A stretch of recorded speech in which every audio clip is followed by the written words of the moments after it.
You were listening to a Nerd Room podcast, a member of the Star Wars Commonwealth Podcast Network. Be sure to check out more from the Star Wars Commonwealth on the web at starwarscommonwealth.com and take your first steps into a larger world.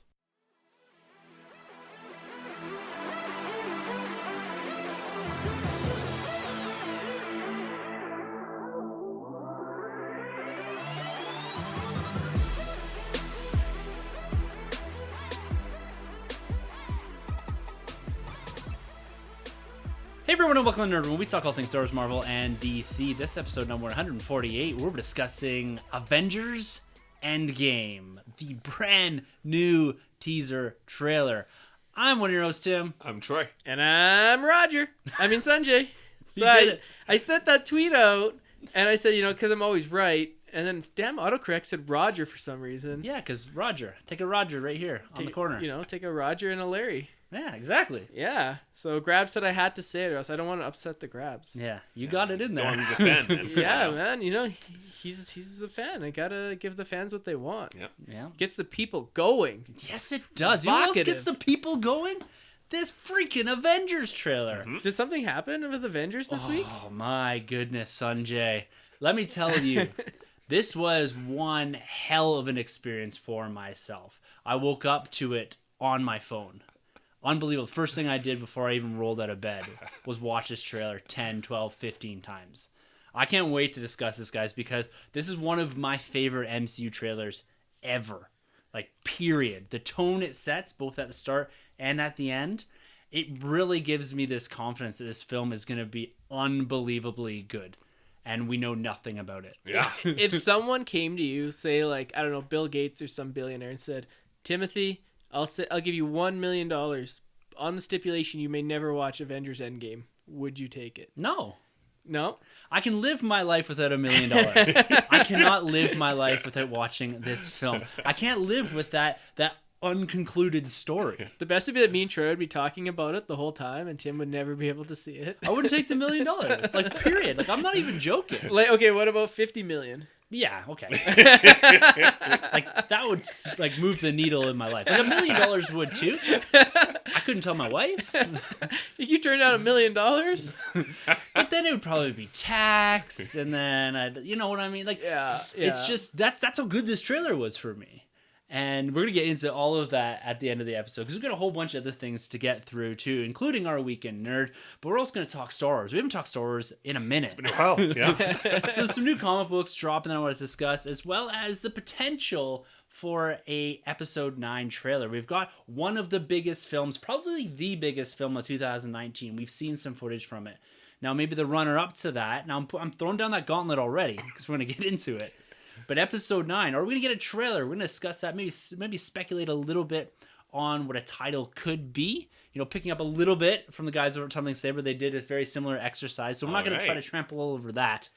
But go check those guys out and then come here and hear some of our thoughts on that as well. And we also got to talk about our main dude, our man, Aquaman. Man, yeah. I mean, it's iconic now, right? Can we put that in like the comic book movie lexicon, like the Hall of Fame of sayings? I think so. It's up there, 100%. isn't it? Yeah. I mean, you got that. You got Martha. Martha. Oh, What is up there? Man, What did you call her? so beautiful. Just a beautiful moment. I can't think of anything else, that's coming to me that's like that iconic as my man. Well, I'm going to say it right here. Avengers 4, they have to say Avengers They Assemble got on to. it. And it's got to be Cap. Yeah. Like that's going to be your next iconic one, because my man, like, that's probably the most quoted quote on the podcast. I would say so, yeah. Yeah. But he's had one hell of a week in the Chinese box office. This has become a very important market for big films, particularly comic book movie films. And Aquaman is overperforming there. It's doing incredible. And now we have the first reviews coming from all the North American news outlets as well. So we're going to break those down a little bit. And Sunjay, I know you have a few things to say, but I'm going to ask you just to pause for just a few minutes. I'm We will ready to definitely go. get there. I just had a Red Bull and some children's Tylenol, so I'm ready to go. He is antsy, just shaking with anticipation Oh, over man. here.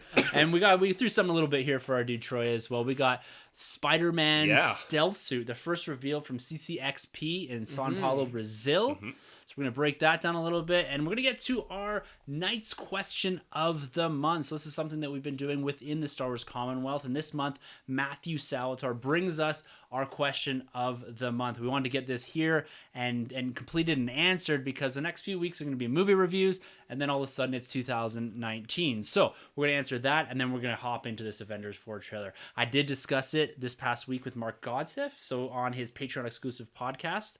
So I had some of my thoughts out there already, but I'm going to round those out quite a bit here as we break this trailer down towards the end of the episode. But like we always do at the top here, boys, let's talk about our week in nerd. Yeah, man.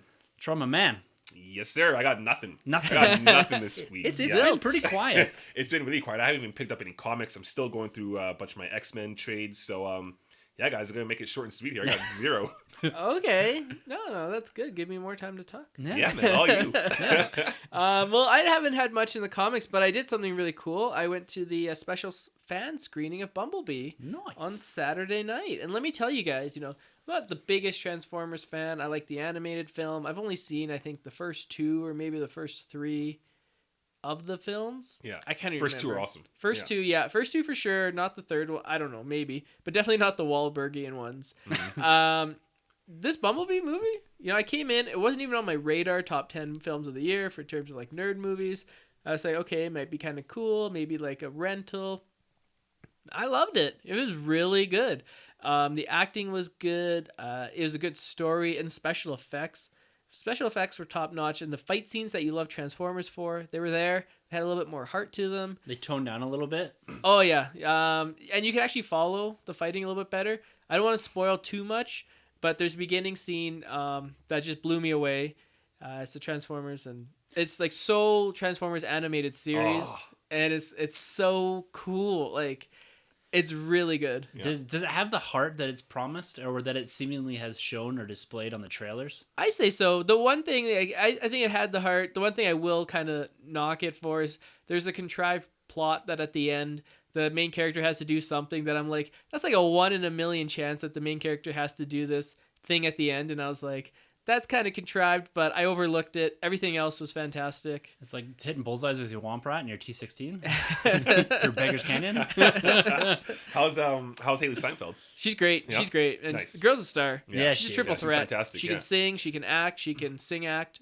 She's got it all. She can do voiceover for Yeah. Yeah. Spider-Gwen. That's right. Yeah. She's really good. I want to see, the one thing is this like the Bayverse prequel, or is this going to be its own thing? That's the one thing I'm not really too sure about, because it works as either one. So maybe they don't even know. Maybe they're waiting to see like the box office receipts. They got to Abrams it. They got to skew the timeline so they can do their own thing. Yeah. And that's very plausible in that universe too. Like Oh, they could yeah. just be like, "Oh yeah, bye Sam Witwerth." Easily. not Yeah, Whitworth. yeah, because this Yeah. takes place Wrong in guy. Wrong guy. 87. So Oh, very cool. yeah, very very cool. Well, that just to give some perspective on how that has fallen off all of our radar. That didn't even land in our fantasy draft for the box office No. this year. Yeah. No one picked that. And I just looked. We nailed the top 10 of the year so far. Nice. Aquaman looks like it's going to slide in there too. Yeah. And Bumblebee is the one anomaly in here that we maybe didn't pick up on because of our confidence in, particularly because it's domestic box office Yeah. too. Yeah. Like, I'm kicking your guys' asses Yeah, in international, but that's not the bet. Troy's going to win the domestic one. Yeah. I picked the wrong robots. I picked Pacific Rim, and I Yeah. should have gone with Yeah. Bumblebee. Damn Yeah. it. Yeah, I think Damn it. Bumblebee will do at least 100 mil. Well, it's Yeah. got, Yeah. it'll pull that. I think it'll do pretty good. Yeah, it's gonna walk through the Christmas season too, as well as being yeah. a nice alternative for kids, right? Oh yeah, and you got Spider-Verse, and you got Mary Poppins, Aquaman. I'm hearing this about Poppins. I mean, it Really? looks like Yeah. a bust to me. Yeah. Yeah. Yeah, They sacrificed Solo for that film. Yeah. Yeah. well, even the original Mary Poppins, Julie Andrews, is an Aquaman, so she made the choice. Yeah. Yeah. I love that. Well, gentlemen, for me this week, it's also been very quiet. Like I said last week, we're rolling into the Christmas season here. I did pick up one thing, though. Yeah, man. I was on Amazon picking up stuff for my wife and that, and I saw a Funko Pop that I've been looking for, not been able to find. It's a Marvel 10th anniversary. It's a gold-plated Captain America from Age of Ultron, apparently. But it showed up today. It showed up in one day. I ordered it yesterday. Wow. It showed up on my front door today. Nice. It's a really cool looking pop. I love the box, but the box itself it looks like someone stepped on it. That was me before I got here. I'm sorry. It's like I'm an in-box pop collector, and this thing has no place in the nerd room right now. I'm really hoping that Amazon does me a solid and just sends me a new one, and I can take this one out of the package. Yeah, man. But as we speak, I have it in hand. This new, it's all gold plated. It's kind of cool. Looks kind of like a statue. An Oscar. And, yeah, it's an Oscar almost, and it's just because of the Marvel 10th Marvel You're 10th subliminal. anniversary logo that I liked on it. It's the only one I'm getting from this line. Only one I couldn't find in stores. It's like $12. I was like, sure, I'll do this. Man, was that a mistake. I've never bought anything collectible off of Amazon before. It's my first experience. Yeah, not a great one. Yeah, they've been dropping the ball lately. Yeah. Quite a bit, I'd say, Amazon. I got I think I went through like 3 different X-Men anime DVDs before I got the right one without the CD being broken or the case being broken. Oh, Seriously? the CD yeah, broken. yeah. Oh Just my 2. goodness. Yeah, it's brutal. Oh, man. Yeah, I was kind of attributing it to the time of year that they're trying to get these out as fast as possible. Yep. It's remarkable that they showed up in less than 24 hours That's to my crazy. front door. Yeah. It's crazy. And I ordered something for my wife like 2 weeks ago, and this came through Amazon's service, and the one I'm waiting for is through a service to not be mentioned right now. It's a federally run service. Oh. Anyways, yeah, it's been really slow, really great. I'm glad we got to hear a bit of Bumblebee, because now Yeah. that's intrigued me a little bit. Because the next couple weeks are going to be heavy weeks in movie watching, with Into the Spider-Verse. Yeah. Hearing continued buzz around that. It's Yeah. still kicking up around 99%. 99. Yeah, just one guy out there. That One was guy, me. eh? I'm so sorry. I was getting too good of reviews. I was like, a Marvel movie at 100% can't have that. Is that you or Matt? It's both of us. It's unbelievable that it's sat that high. I don't know how many reviews it's kicking around at. It's got to be around 80, I would guess. Yeah, because when it's at 100, I think it's like 70. It's just under 70, mid-70s, I think. Yeah. So I think it must be, somewhere around Yeah. the 90s. And there's a Yeah. few guys that we talked to on Twitter here. Stu Baca Yeah, went man. and saw it. Yeah. I'm so Who was jealous else still. out there that saw it? I can't remember. There's another person that's seen it. Yeah. So everyone in the Is it UK. Ross? Yeah, it was Ross. Yeah. Yeah. So yeah, they've seen this. They must have did the UK fan events or whatever. Yeah. And they're saying it's awesome. Yeah. Awesome. Everything I'm hearing, they're calling it the best comic book movie, not only of the year but potentially of all time. That's Yeah, I'm hearing best crazy. comic book movie. I'm hearing best animated film. I'm hearing Yeah. best Spider-Man movie ever. Yeah. Like, Oh. has it all. Yeah. Yeah. I mean, we're going to go see it on Thursday. Thursday, it's going down. Yeah. Yeah, I probably won't be there with you Well, you'll be because there I've got in my spirit. work Christmas party, so I will be properly drunk. Well, it's funny too because this is usually when the Star Wars films come out. That's Yeah. Because every year, with the exception of this year, I've had to take it pretty easy at my work Christmas party Yeah. because we've always met up for Star Wars films, and Yeah. I don't want to be falling asleep or half cut watching the Star Wars film Yeah. because I want that experience. Of course. And this year, I'm gonna see Into the Spider-Verse, Yeah. but it doesn't have that same event style. Yeah, So yeah. I'm taking this opportunity, my 1 year off, to get maybe a little bit more drunk than Into usual. the Timverse. Yeah. Exactly. I will be heading that way. Now, that's the time you're supposed to go see Aquaman, because then he'll be super excited for it if he's really hammered. No, if I'm really, I'll just fall right to sleep. Man. Like I'll be Or like tomatoes. out cold. So yeah, we got an exciting few weeks here in film, not only with your Bumblebee, but Into Spider-Verse as well as Aquaman. Yeah, I mean, this is, people were kind of worried with no Star Wars. They said, what would take its place? Seems like everything. Yeah, all of the films. Yeah, right? So let's talk about Aquaman a little bit here. Let's just talk about Aquaman the rest of the time. Yeah, get rid of this Avengers Endgame trailer. No one's going to watch it. We've all seen it. What happens? It's only the Thanos most comes. watched trailer of all time. Yeah. Right? So what happens if Thanos is listening to jazz music? Does he keep snapping and it goes half and half and half? Or does the half come back and then the half reappears? That sounds like a robot chicken. right? Yeah, that's great. Just people popping in and out. Of Yeah. business. You're with Aquaman, your dude, our My man, man. my man.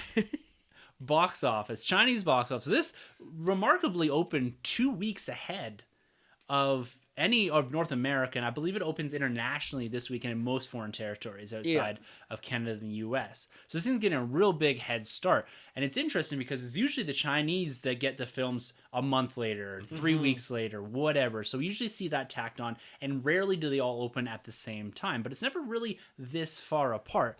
And the impact of this is that we're seeing the powerhouse of the Chinese box office on its own. This thing pulled in almost $95 million in its first weekend, which is substantial. You look at the other films that it's topped. We're talking Black Panther, Ready Player One, The Meg, Rampage. This is all for 2018. Oh, okay. And it's fourth behind Avengers Infinity War, which did $185 million. That's in its opening, impressive. which is unbelievable. Venom did 111. Wow. And Jurassic World did 106. So it's not too far behind Jurassic World 2 as well as Venom. We've been pegging this as doing Venom style money. Venom just clicked over $850 million globally. Nice. Wow, so it beat Spidey then. Homecoming, didn't it? It looks like it, yeah. Wow. Maybe That's crazy. For a film that everybody speculated needed Spider-Man, it just surpassed, if it did, surpass Spider-Man. That's crazy. Yeah. Wow. Hats off to Venom. Definitely, man. Your Good on two Sony. favorite movie. Yeah. Love that film. Yeah, you have something you want to do with that, don't you? Yeah, I think we should do a director's commentary when it comes out. I'd be down. It's not going to be our first... We've never done a director's commentary. Well, we did the animated series. Me and Oh, Troy. yeah, you enjoyed the it. show. Yeah. Yeah. But for a movie, eh? Yeah. Ooh. Controversial. I like the idea of doing one that's maybe a bit more prickly. Yeah. Yeah. That's true. Well, this Maybe- is definitely the film to do it on. Then. Yeah.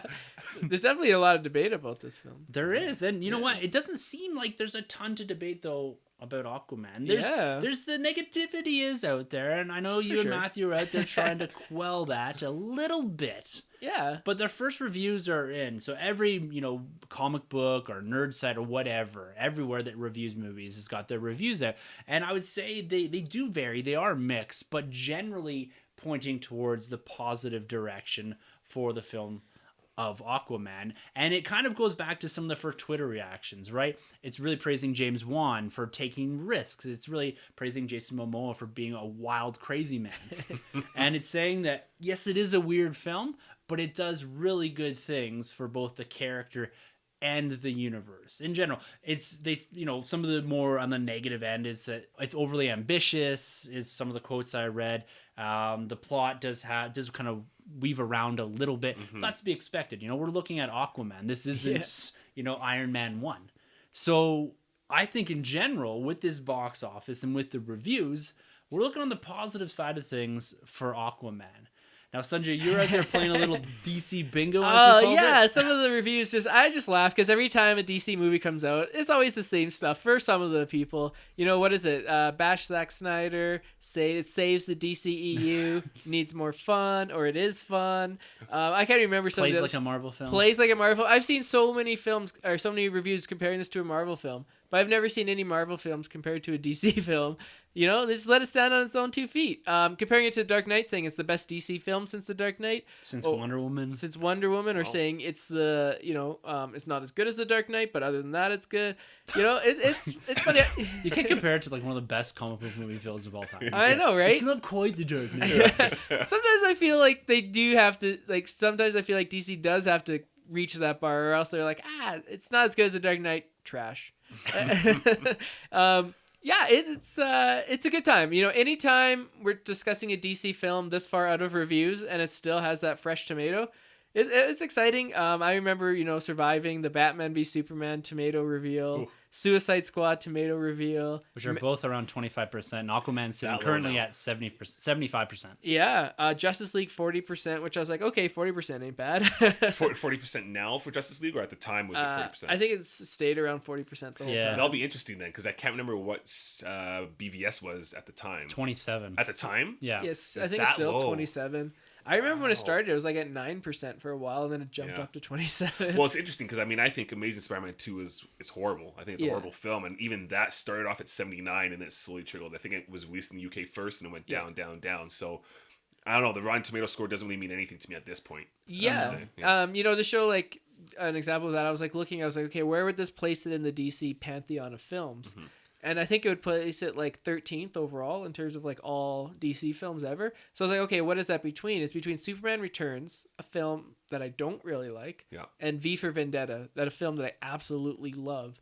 And it's in between those two, and it's just showing like, the Rotten Tomato score is, it's just a score. You got to watch the movie and make your own opinion. There's plenty of movies that I've seen that are rotten, and I'm like, this is fantastic. And plenty of movies I've seen that are fresh, and I'm like, it wasn't for me, So go check it out. But it definitely is nice to see it as opposed to like the opposite when it's always like low and then you're like, well, I'm gonna go see it, but then you go in with like such a negative connotation Yeah. before even you've seen a second of the film. You're like, okay, well, what's bad about it? What didn't the critics like? Okay, this probably isn't gonna be that good.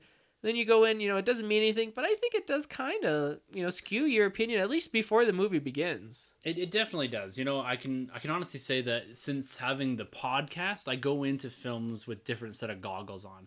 It's very difficult to not walk in now because we talk about this stuff every week, right? We follow the build up to it and we go in with a more critical eye and we expect a little more than say maybe the general audience because this is it's a hobby, but it's part of what we do, right? Yeah.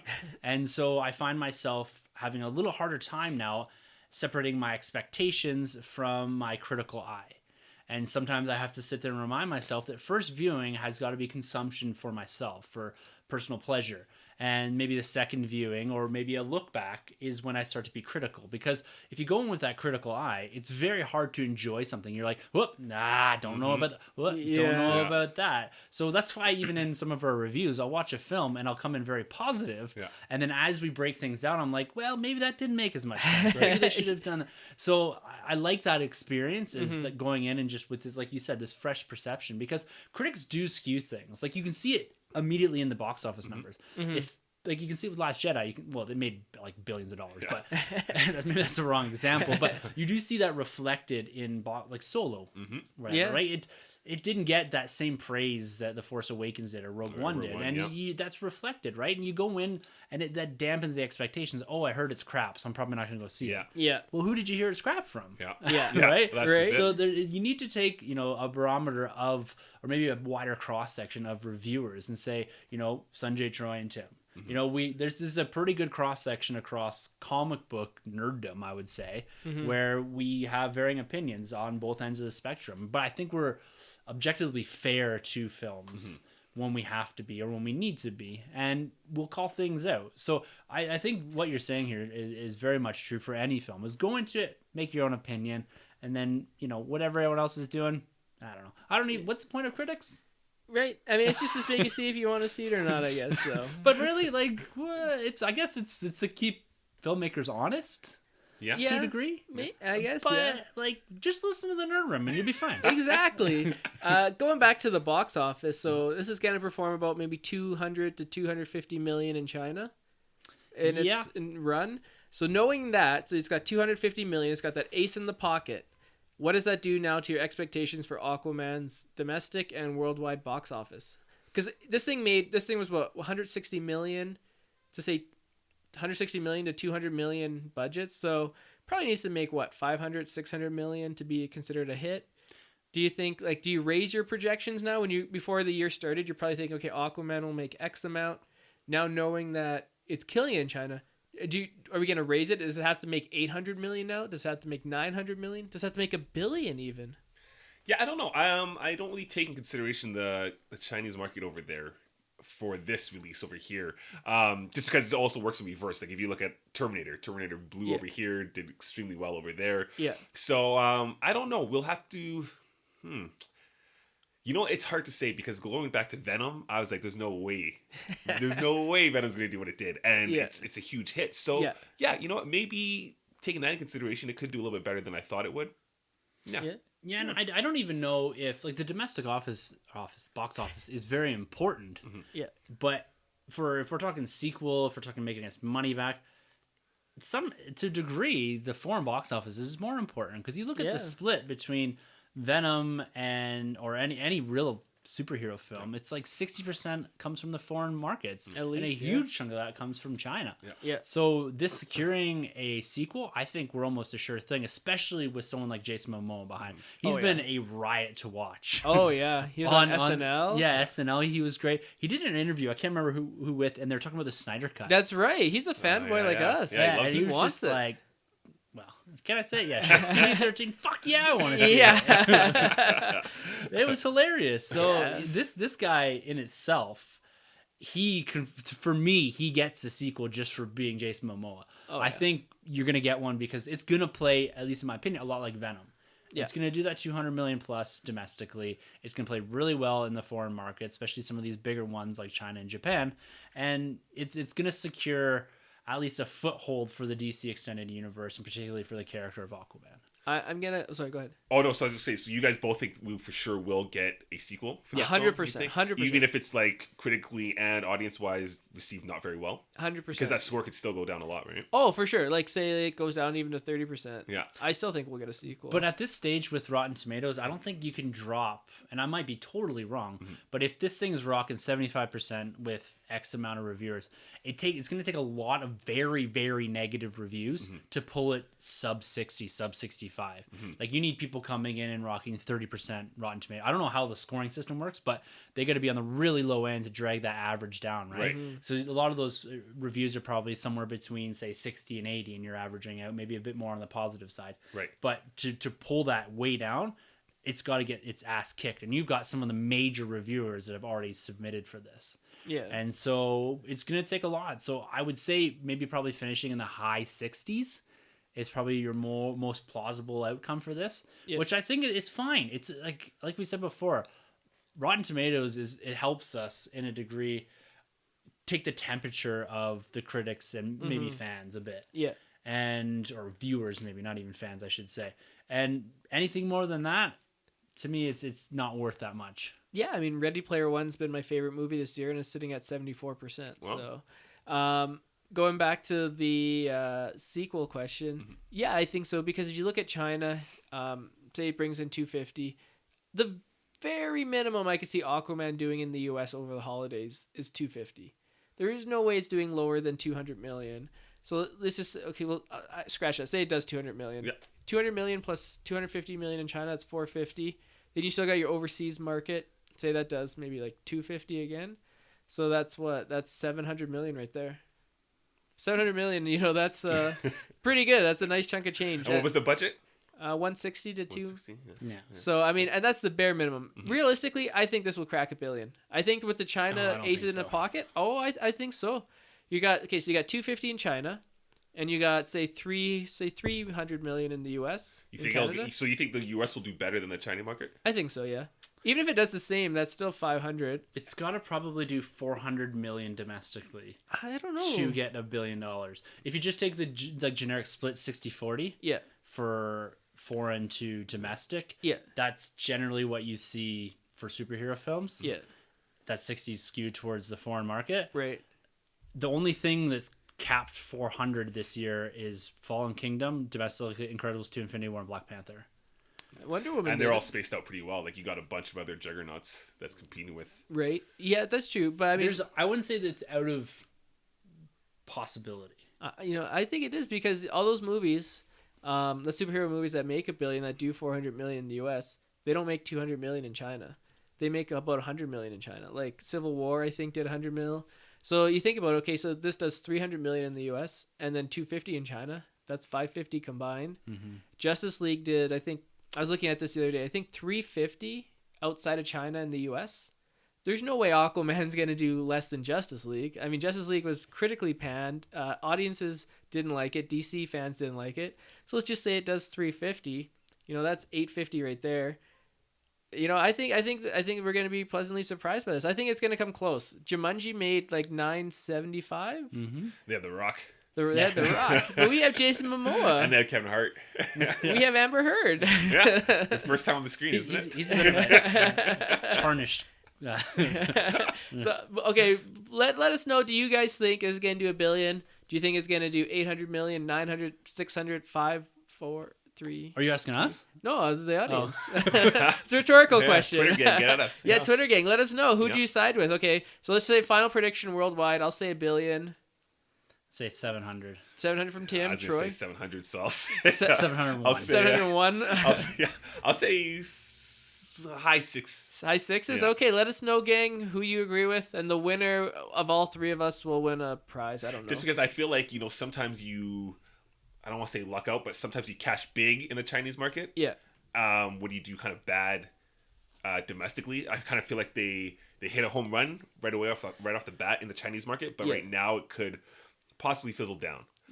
The thing Possibly. is, though, with the holiday legs, though, that's the thing. It's like you look at movies like Hugh Jackman, the singing one. Oh, Greatest Showman. Greatest Showman. I think that opened to like 10 million, and it something like really low, and it legged itself to over 200 million. That's right. Yeah, yeah. And yeah, it 'cause was- it's like that in There's Jumanji. and Yeah, definitely right? cases Yeah. for that. You look at a film. Remember that sniper film with Bradley Cooper? American Sniper. Yeah. American Yeah, Sniper's it made an huge. unbelievable amount of money. Yeah. But you never heard anything about it other than the fact that Bradley Cooper's a good actor. Great, we know that. I watched it. It was a fine movie, but Yeah. like it made some ungodly amount of money, Yeah, it was like 300. It's one of Warner Brothers like top 5 Yeah. highest grossing films of all time. which is insane. crazy. when you Yeah. think about it. I know it's crazy, but I'm what's the term? I'm very positive. on Nice, Aquaman. man. I I'm mean, rooting for it. I want all these movies to Yes. do $1 billion. I mean, surprise. I think it's gonna do $1 billion, but I think You know what? You need that. You need that optimism. I love it. I love it, man. It's going to be exciting to watch. It's going to be exciting to see how this folds out with the box office. should we do something? Say it does $1 billion, then Tim and Troy have to come dressed as Aquaman for the sequel.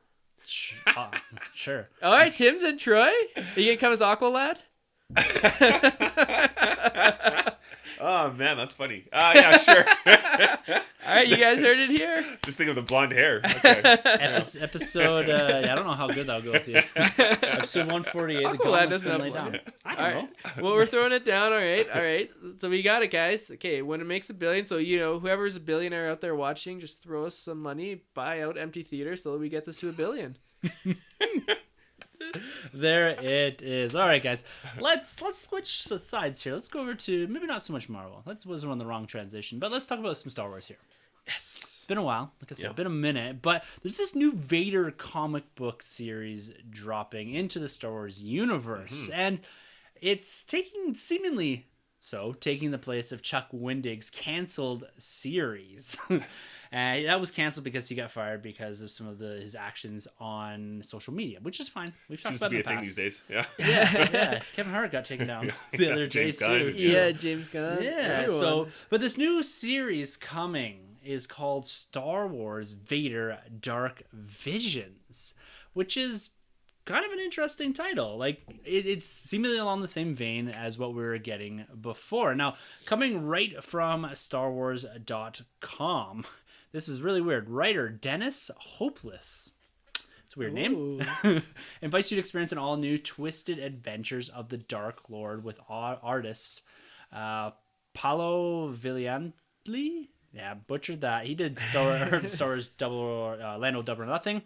And what this is going to be doing, it's going to take readers to the darkest parts of the galaxy, places where the mysterious anti-hero known as Darth Vader can be someone's Whoa. greatest fear and even someone's greatest hope. The limited series will begin with a story that will shed a new light on many sides of the galaxy's greatest villain. Don't miss Star Wars Vader Dark Visions in comic shops this March. Ah. So the interesting thing, You look pissed, Troy. I've known Troy for a good 3 years. Yeah, I've man. never seen Troy this angry.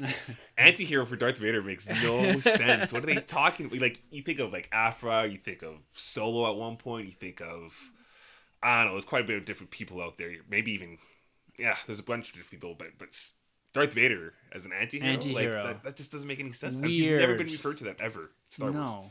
I agree with you. That really sticks out as Yeah. anti-hero to the point where I read the quote before in our show notes and we went to StarWars.com to reconfirm it to make sure it wasn't some BS quote that I dragged off the internet. So it's seemingly, like I said, taking that space that the Chuck Wendig book did, 5-issue miniseries focusing on Darth Vader. The first issue has Vader on a horse with a shield. Yeah. What? And a lightsaber. Yeah, here it is right here. it's You weird. can see it. It's Is he Wonder Woman?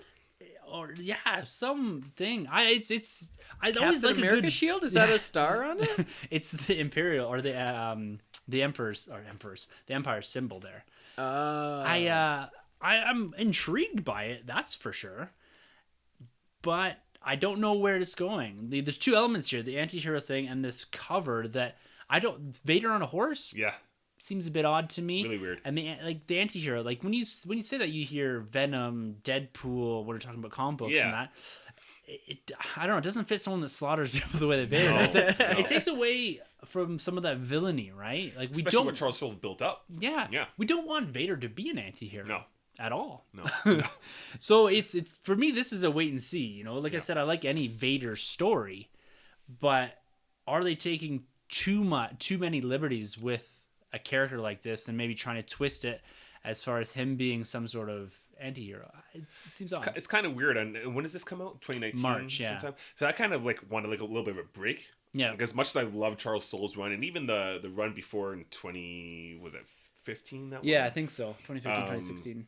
Yeah, I just kind of need a little bit of a break from Vader. Even the Charles Soule run for me is kind of like slowing down a little bit, Yeah. even though it ends in what, one issue, Yeah. 25.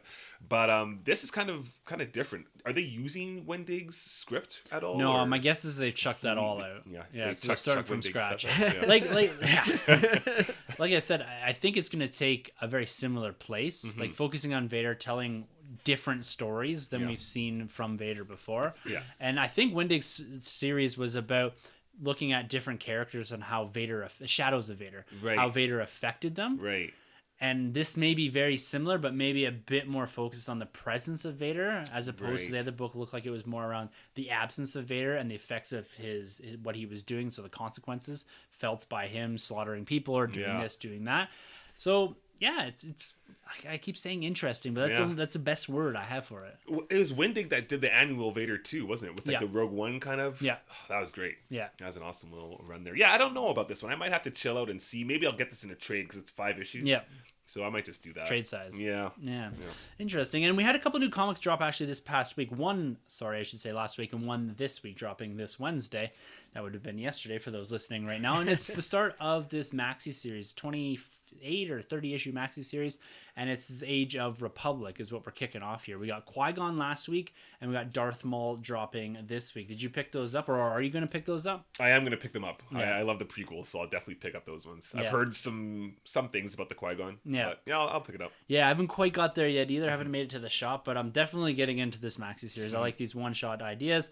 Darth Maul, I've seen a lot and read a lot of Darth Maul, so I'm not as excited about that drop, but definitely the Qui-Gon. It looks exciting, and this is the content we're getting because we're used to Star Wars coming out in December. Yeah. You know, I need a bit of that fill. I'm going to definitely be watching The Force Awakens and Rogue One over so the next good. couple weekends yeah. as I jam it in there with all my Christmas films that I've been watching. Just check out Aquaman. They're saying it's Star Wars underwater. Oh, yeah. Just watch that all. Right? Yeah. Naboo. The Gungans. Have you, maybe it's just me feeling this way, do you still feel as connected or as excited for the comics and Star Wars as you did back in 2015? No. Yeah. Unfortunately, I've kind of fallen off a little bit with the comic books. I've been heavily focused back in Marvel, and we'll get to this when we talk about Avengers 4 trailer, but we say this all the time about how our fandom ebbs and flows back and forth, particularly with me from Marvel to Star Wars. Yeah. But because of seemingly the absence of Star Wars over the last little bit, I haven't really gotten into Resistance. I didn't do much of this. I didn't watch any of the Galaxy, whatever that. Oh, it's really cool. Is it cool? It's really cool, yeah. Yeah, that's the new kind of anime style. Yeah, like the kid style. Yeah. It's for kids. It's for everyone, really, because Yeah. they do the Rogue One scene, and it looks great. Come on. Yeah. Oh, it's awesome. It's awesome. Ah, yeah. dope. So Wow. that's on the kids' YouTube channel, right? It is. Yeah. Yeah. Really? No, it's great. Yeah, my daughter's very familiar with that. Not a Star Wars, but kids' YouTube.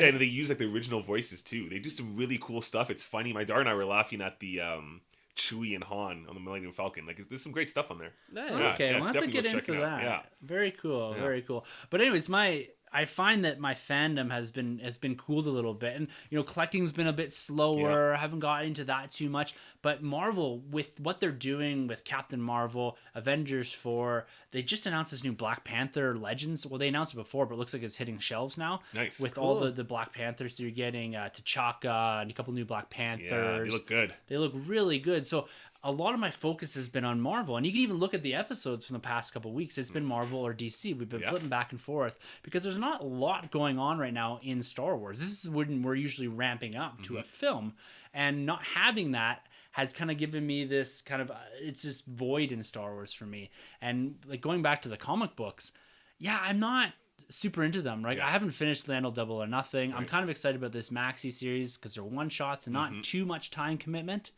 But overall, like even the Charles Soule, like you said, like I loved that comic book. Yeah. I'm like 3 issues behind right now. I know.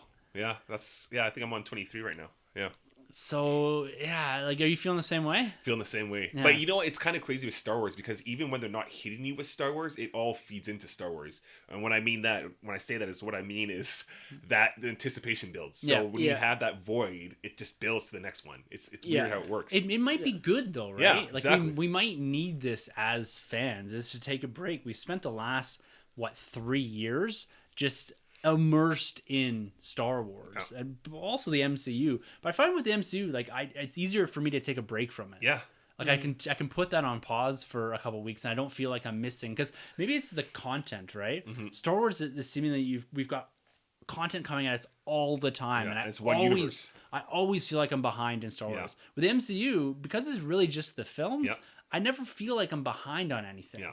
And so fandom is just a bit simpler in the MCU really is. than it is in Star Wars. Star Wars is a complicated fandom to begin with, but then you layer on all this different content, what I should be watching, what I feel like I need to watch to keep up with things.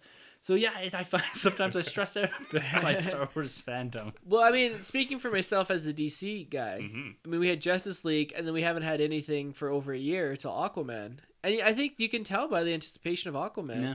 I mean, certainly the good buzz and the box office is helping, but, you know, I'm amped to see another DC film. I'm amped to see this universe continue. And, you know, if Aquaman came out in April when Solo did, I don't think it, or did it come out in April or wherever it came out? May. Then it probably wouldn't have done as well as it's probably going to do. And so that's the thing, is like, sometimes you can oversaturate the audience. And I think it's good for Star Wars, but, you know, to kind of take a step back. And then I think the next film that comes after Solo, episode 9, I believe.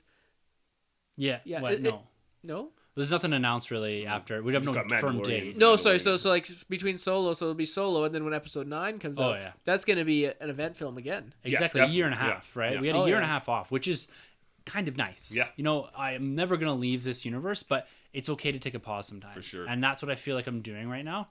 The collecting slower, everything. So I kind of feel that I need that little bit of separation, because what could really change this for me right now is a trailer or a tease or a title reveal. Now, given the fact that we've got all this Marvel stuff coming out, more Disney rumors, we got that Lion King teaser, we've got potential for, you know, other DC Extended Universe film trailers.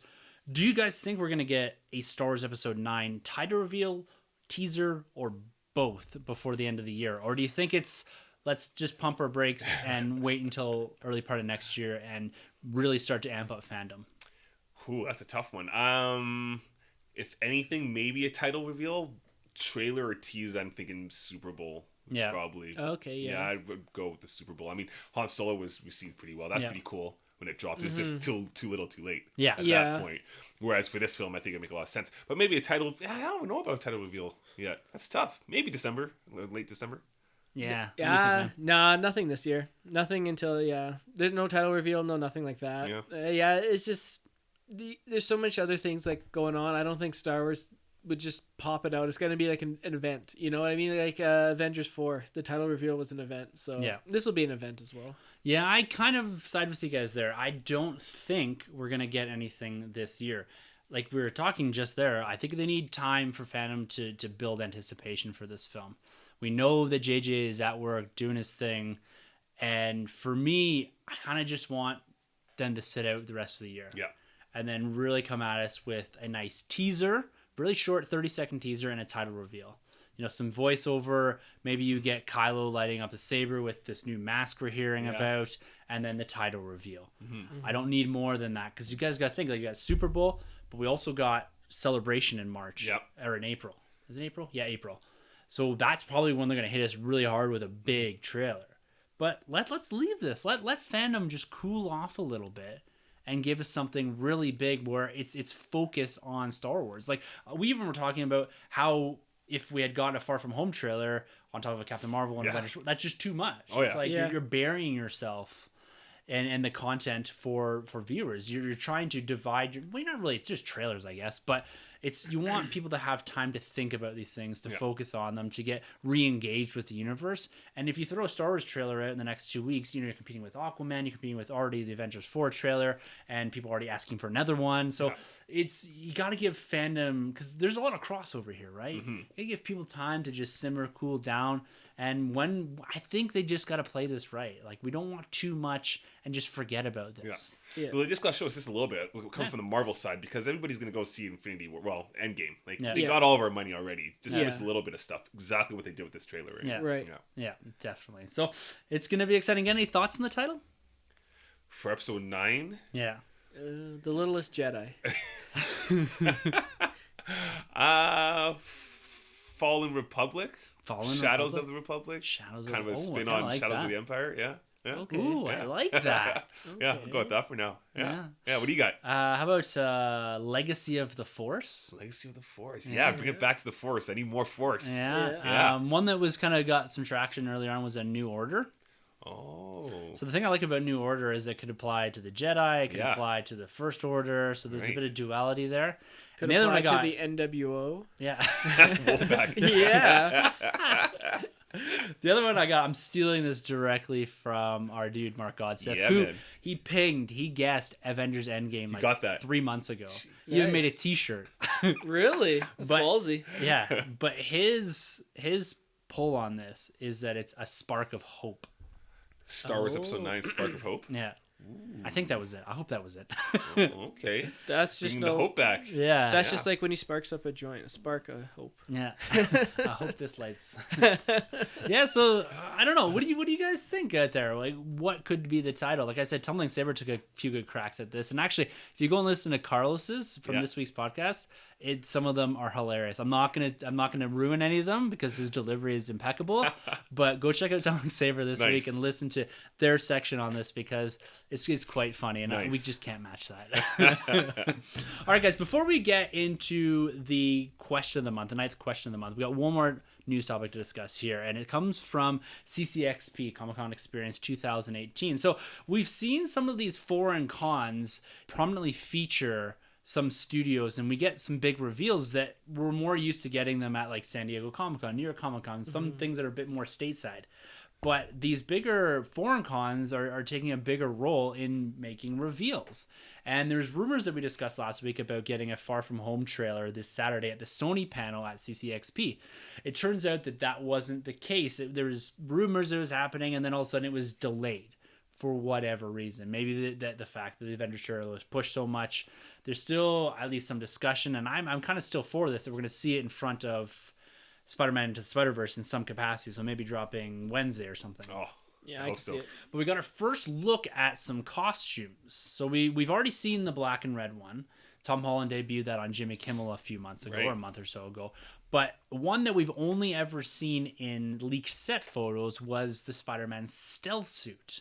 This was on full display down at CCXP, and we also got an official image of Tom Holland, or presumably Tom Holland, in this spider stealth suit. Now, Troy, being the in-house expert, we got to go to you first for an Yeah. opinion. What do you think of this suit? Well, I mean, right off the bat, when you look at it, you think Spider-Man Noir. Yeah. Definitely, Yeah. right? Without the fedora and the trench coat. But yeah, it's not bad. It's taken some time for me to actually like appreciate it, and I'm thinking if they use it in the way of obviously a stealth suit for Peter, because he's probably on a field trip, I'm guessing, with this film, so he can't really be in the Spider-Man costume, so he's probably doing more stealth missions in the suit. So if it serves a purpose for the story, which I think it will, then I'm totally down with it. I don't want to see too much of it. Like, I wouldn't want to see him fight Mysterio in this costume or be in daylight in this costume. But all around, I think it's gonna be pretty cool. It'd be really sweet to see it in motion, and it's different than everything else we've seen, live definitely. action wise. Yeah. Definitely. Yeah, someone posted on Twitter, it's like it's a stealth suit, but his fingers are free, so he leaves fingerprints. That's hilarious. I like it though. Yeah, it definitely looks. It kind of reminds me. It needs a little bit more silver to be that like armored Spider-Man. Oh yeah, back in the 90s. Yeah. But I like it. I dig it. Nice. Yeah, I think it's cool. Something we have not seen on screen before. We've seen the black suit. We've seen multiple variations of the blue and red. We're getting Right. a blue and or black and red now, and we're getting all sorts of designs too coming right. out into the Spider-Verse. So it's gonna be cool for them to poke at this a little bit. My question though is, who is making these suits for Spider-Man now? Well, this one I'm thinking because we know Shield's involved. We know Nick Fury's Oh involved. So yeah, my money's on it. It's a Shield design costume. makes sense. Interesting. It doesn't look like there's any shield symbols No. on it, but you're probably right. I think so, right? Like, if he's on a field trip, probably meets up with Nick Fury. One of those guys must see him. Like, Spoiler. Now we know Nick Fury survives. Well, we also know Tom Holland survives too. Well, how do we know it's Tom Holland and he doesn't have an identical brother? Yeah, it could be Andrew Garfield. Clone Yeah. series, yeah, Clone Saga. Right? Yeah. Well, I'm looking forward to seeing a trailer of this. Yeah, It's I need still it. it's going to be interesting how they frame it, It because is. as we get into the Avengers trailer here in a minute, they approach that the exact way that we talked about it last week. You know, Yeah. I'm not saying we're geniuses, but we're freaking geniuses, guys. Well, they also just announced the Doctor Strange Yes. sequel as well. Yeah, Scott Yeah. Derrickson signed Yeah, on, the yeah, original yeah, same director of Doctor director. Strange. Yeah. I thought that was already something that was given. I know. Yeah. Because even Scott Derrickson, I believe, I don't know, maybe he did, maybe he didn't sit on that panel, the Infinity War directors panel that they had on the bonus features. Oh, yeah. okay. I Okay. think he was. Yeah. And that seemed reserved for multiple time directors. Because Right. even like Ryan Coogler was there, and then he signed on right after that. Yeah, that's so right. I think Scott Derrickson's the right guy to take this franchise forward. And I like the continuity of directors for more of that niche type of film. So Yeah. like Yeah. Doctor Strange, Guardians of the Galaxy, Black Panther, Yeah, the even, Russos, right? it's working out. Exactly. Obviously. Yeah. Yes, exactly. It's find the right people, and if they're consistent with their delivery, Yeah, I think that's a really good thing. for sure. Yeah, awesome. Well, hopefully, maybe next week we'll be talking about Far From Hope Home so. and Into the Spider-Verse. Yeah. But at the least, we'll be talking about Into the Spider-Verse. So we'll be getting lots of Spider-Man talk in next week. Yeah. All right, guys, let's take a little break. We'll hear from our dude Mark Godsif. He's going to talk to you a little bit about the Patreon. I was on his Patreon exclusive podcast this past week. We talked Captain Marvel as well as Avengers Endgame trailer. So it was a lot of fun. I was on there with himself and JP. So he's going to tell you a little bit about his Movie Club podcast, but also the Patreon. So make sure you hop into that. Lots of great stuff going on there. And when we come back, we'll be answering the Night of the Commonwealth monthly question from Matthew Salvatore. Hey Nerd Room listeners, I'm Mark. Tim, Troy and Sunjay have offered me 1 minute of their show to tell you about my show, Mark Godsif's Movie Club. This is a podcast that grew out of my Patreon campaign where the community would nominate and vote for a movie to watch together each month, and then we'd gather together for a roundtable podcast and break down what we loved and maybe what we didn't love about films like Batman vs Superman: Dawn of Justice, The Matrix and The Shining and so on. If you would like to be a part of that, then search for Mark Godsif's Movie Club in iTunes, on Spotify, wherever you get your podcasts. You'll find us there. Or become an active member of the Patreon community. Join the conversation. Join the movie club at patreon.com/Mark Godsif. We'd love to have you as a part of our clan. Anyway, back to the guys. Thanks, Tim, Troy, and Sunjay. Have a good show. All right, guys, welcome back. Thank you, Mark, for sending that in and giving us some insight as to what you are doing over on Patreon. Yeah. Thanks, Mark. Now, let's get into this question. So, Grabs, again, our apologies. It's getting tight towards the end of the year here, but you are absolutely killing it on Twitter, hashtag Twitter gang, That's because the dude. you've been Yeah. chucking questions like Oh, yeah. they're crazy. I've been a bit of an observer this past week. It's been hectic at work, but I love coming back to like 400 Twitter messages and rolling through the amazing gifts. And there's a lot of people in there. Gift game is strong Oh, on the it's internet huge, right man. now. It's Game awesome. is strong, Love it. but So let's much get fun. into this question. I here. feel like, it's the question of the month. We should like have like a Theme thing that we song? do. Not a theme song, but like a thing, like a chant, not chant, but like a seance of sorts. no, this isn't the Slogan? craft. We should do something like you drink a beer out of a boot or something like that. Like I think that's what we should do for the question of the month is like we salute you and then we'll all drink beer out of our boot or something. We salute you. I'll add a clink sound in post. But it's a boot. Why would we have metal boots? I don't know why It not. doesn't make sense. We need non-metal boots. There it is, guys. For I the week. am going to talk like this. Now I lost it. You played it so straight into this point. I know. I'm sorry. All right, here's the question from Matthew. Star Wars has so many iconic characters, ships, and stories within its universe. Out of all the many unique aspects of Star Wars' universe, what is the number one thing that defines Star Wars for you? Could be whatever you want. Loophole away. Nice reference for a boy chop rules with a Z. Yeah, tops. A single character, a specific scene in one of the many films, overall theme of good versus evil. Thank you guys for the awesome content you put out. All right, first off, thank you, Matthew. Great question. Matthew. Yes, sir. So what is it for you guys? What is it that All right. defines Star Wars? Sunjay. I'll go first. Cool, I'll 'cause let you- you two marinate because you guys have a lot more Star Wars to go through. I've only been through one Star War. I love you, man. For me, You always keep me on my toes. Maybe on my heels. Who knows? well, sometimes you lead when we dance. Sometimes I lead. You know, whoever's in charge. Yeah, your head's always on my shoulder though. So Anyways, soft. sorry. Go. For me, without a question, it's the fans. Ooh. Before I even knew anything about Star Wars, I knew Star Wars fans were passionate about Star Wars. And I come here and I look and I see all the figures, all the books, all the podcasts, everything. And I go to Troy's house and I see the hot toys and I see, you know, the cereal boxes and the CDs and everything. It's the fans, man. It's the fans. Like, they carry Star Wars. Star Wars lives in the fans. It has to be that. Like, you know, you see people lining up for movies back when you didn't have to pre-order your tickets, and people would be camping out overnight.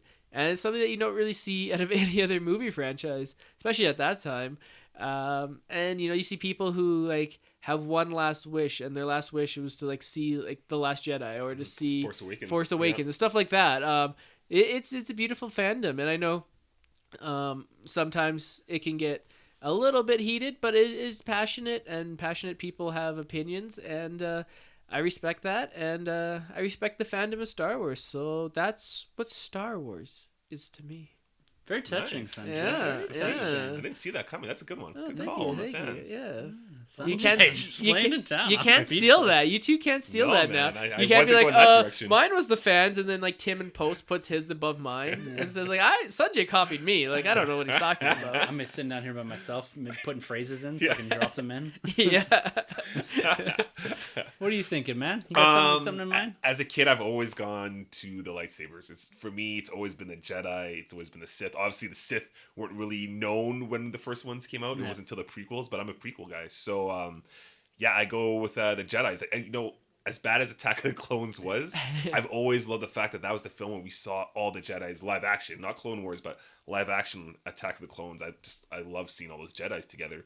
The Sith, I think they're incredible. I guess it doesn't really make sense for us to get them anytime soon due to, you know, what happened with Anakin bringing balance to the Force. But yeah, blue lightsaber, red lightsaber, green, give me any of those. I just need the lightsabers. I need Jedi. I need Sith. That's Star Wars for me. I've never really been big into like the whole like the fleet of things. Yeah. Like the Resistance, the Rebels, like that doesn't really matter to me. I like the Republic, I guess. But yeah, man, Jedi Warriors all the way. Nice. Yeah. It's because you are a Jedi. Hey, thanks, man. This question I had a tough time with, not because I couldn't figure out something that defines it for me, but because there's so many different things. Yeah. And when it all comes down to it, the key thing for me is a story that is strung through the original trilogy. When I think Star Wars, I automatically go to the original trilogy. I kind of include Rogue One in there a little bit. But I love the prequels. I love the sequel trilogy. But the defining films for me are the original trilogy. And in particular is Empire Strikes Back. Yeah. And it's for several reasons. You know, Return of the Jedi is great. A New Hope's great. But the universe was made inside of Empire Strikes Back. That may be a controversial opinion one way or another. Maybe it was crafted in A New Hope. But the expansive nature of Empire, what it did by going to Dagobah, expanding on the idea of the Force, it was the film that defined Darth Vader as well. Yeah. It defined that relationship between Luke and Vader. It gave you different planets. We didn't see that many different planets. We got the Death Star, we got Tatooine, and what else? We got Hoth. No, sorry, in A New Hope, we only got one or two planets, right? Okay, yeah. Yavin 4. Yeah. And when you go to Empire, you get Hoth, you get Dagobah. You're all over the place, right? And Bespin. you get Bespin. You get the introduction of Lando, of Boba Fett, and that Warren universe. To me, the A New Hope, and I reviewed actually Empire Strikes Back this past week with Rob Cast on TSW. And this was a lot of my comments, was like how expansive of a story Empire is, and how it took the normal formula and just twisted it around Completely. and gave us something that was very different in a universe. Now, at the time, it probably wasn't perceived that way, or maybe it was, as being radically different. Oh, for sure. It definitely was. But when you look back, it just seems a bit normal now, because I've seen the film so many times. Yeah. But it's really Empire and what it did. Yeah. For that whole saga, that whole story. So, you know, if you boil it down to a moment in time, it's the Battle of Hoth for me. That's a Like, great battle. I love that battle. I don't know what it is. When I think Star Wars, I think AT-ATs. I think that battle in the trenches, and then you got Vader. It's just, I love it all. Yeah. But yeah, Empire to me is that defining film, and that really is what defines Star Wars for me. Yeah, Nice, yeah, nice. It's cool. Even like the Jedi Master, like Yoda, obviously. Yeah. Like back then, you're like, that guy's not the Jedi Master. Yeah. He's just some whatever. And it turns out he's the master. There's so many flips and turns and twists in that film. Yeah. That's why it's the best. It's Yeah. the best Star Wars film. Well, man. think of like all the extra content that we have right now. A lot of it is seated initially in Empire Strikes Back. Like you've got Yoda that extends back into the prequel trilogy. and Dagobah, the planet that Dagobah. he's going to, right? You've got the Force and what they kind of do there. You got Force Ghosts are first the introduced. Emperor, proper Emperor. The Emperor is Yeah. introduced there, right? And proper Vader too. Like we saw a lot of crazy stuff in A New Hope, but Vader proper is an Empire, in my opinion at least. This is my opinion, guys. No, definitely. Don't run over me here. But Yeah, no, he's doing stuff with the Force where he's holding onto his lightsaber but still controlling, all the different, I don't know, devices throwing them at Luke. yeah, Like, he's we chucking never saw that garbage before. at him. Yeah. The upgrade in lightsaber battles compared to the New Hope, night and day. Yeah. It's crazy, right? Yeah. Luke gets his hands cut off, that lightsaber goes. Like, that lightsaber means so much because that's the last time we see that lightsaber, really, until the prequel or the sequel trilogy, right? Yeah. It's huge. Yeah. Yeah. So a lot of things are picked up from Empire Strikes Back. A lot of loose threads, and they go with them, run with them. Yeah. So it's wild. I good, love man. that film. So That's a good one. that was a great question. Yeah. Great answer, Sunjay. I have to say, man, that was top Thank notch. you. Yeah, man. Thank you. Yeah. I gotta say, Matthew, a little disappointed he didn't mention Batman v Superman in his question. You guys had enough of that on Twitter today. I think every time I address Matthew, I'm gonna say, Matthew. And then you say, why did you say that name? Why did you say that? Actually, I have to issue a correction statement here. All right, let's hear it. Last week, I commented on a listener that fed me a theory on Captain Marvel being a Skrull, and I called him Matthew. His name is not Matthew. It's Marty. Oh, that's a drink from the boot right now. Yeah, I felt terrible that I did. I did apologize on Twitter, but I wanted to make sure that I gave him a shout out here because he was interacting with me earlier today as well. I really hope I got that name right. I'm just actually checking. Actually, in second thought, it was Marthophilus. I'm gonna feel terrible if it's not the right name here. You can But- always edit it out in post. Yeah, I'm not gonna do that. Yes, yeah, the Art of Marty on Twitter. Make sure you go follow him because he Nice. fed us something here for the Avengers Awesome. 4 trailer as well. But I wanted to make sure I got that correction. All right, I gotta follow him right now while we're live on the air, but not really live. Of Marty. Yeah. Hold on. That's How a does great this name. work? Yeah, it is good. Wait. So yeah, shout out to you, man. Keep feeding that and keep discussing. Loving it. But off of that note, guys, it is time to get into the Avengers Yeah. Endgame trailer. I'm debating whether or not to drop in something in post here. We'll see if it actually comes out. If it's Dope. there, if it's not, then you just got us. So Yeah. let's break down this trailer. Like, where did you guys first see this? Did you watch it on your phone like I did, like an idiot? What was your first overall experience with the film and the emotions that came off of it? Without talking about any of the details, how did you feel after watching this the first time? Whew. I was in my kitchen. I just went on Twitter and I was like, oh, is this super silent? Watched this thing, devoured it. And right away I text you. Right away I text Tim and I was like, man. It was like 6 in the morning. Yeah, I was like super early. I was like, oh my God. And I woke my wife up. I'm like, come watch this with me. And we watched it. And then I was like, did my daughter watch it? No, my daughter didn't watch it. I didn't want her to watch that one. You said She you wanted didn't to, wake your though. daughter up, and your wife's like, "Hell no, Troy. What are you doing?" No, my daughter was already up. She's doesn't sleep.